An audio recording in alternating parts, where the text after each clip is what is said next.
Delhi liquor scam కేసుకు సంబంధించి కీలక మలుపు చోటు చేసుకుంది. సరైన సాక్ష్యాలు లేవని పేర్కొంటూ Delhi Rouse avenue court CBI నమోదు చేసిన కేసులను కొట్టివేసింది.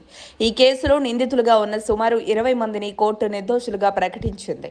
ఆధారాలు బలంగా లేకుండా అరెస్టులు చేయడం సరికాదని కోర్టు సిబిఐపై ఆక్షేపణ వ్యక్తం చేసినట్లు సమాచారం. సరైన దర్యాప్తు లేకుండా కేసును ముందుకు తీసుకువెళ్లడం, శిక్షలు విధించడం సాధ్యం కాదని కూడా న్యాయస్థానం అభిప్రాయపడింది.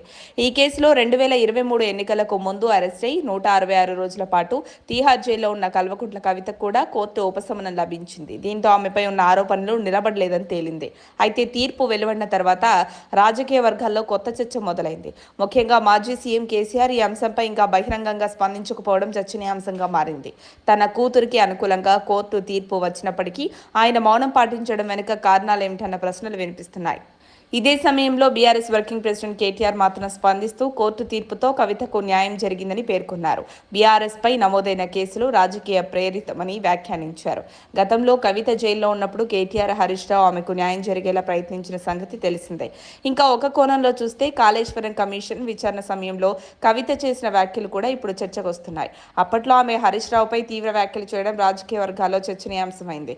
ఈ నేపథ్యంలో ఇప్పుడు కుటుంబం ఏకమైందా లేక రాజకీయ వ్యూహంగా మౌనం పాటిస్తున్నారా అన్న అనుమానాలు సోషల్ మీడియాలో వినిపిస్తున్నాయి. మొత్తంగా చూస్తే కోర్టు తీర్పు ఒక అధ్యాయాన్ని ముగించిన రాజకీయ చర్చలకు మాత్రం కొత్త దారులు తెరిచింది. ఇకపై ఈ అంశం ఎలా మలుపు తీసుకుంటుందో చూడాల్సింది. మరిన్ని అప్డేట్స్ కోసం మా కాయ్ టీవీని సబ్స్క్రైబ్ చేసుకోండి. మా వీడియో కనుక మీకు నచ్చినట్లయితే లైక్ చేయండి, షేర్ చేయండి. మీ విలువైన అభిప్రాయాలను కామెంట్ బాక్స్లో తెలియజేయండి.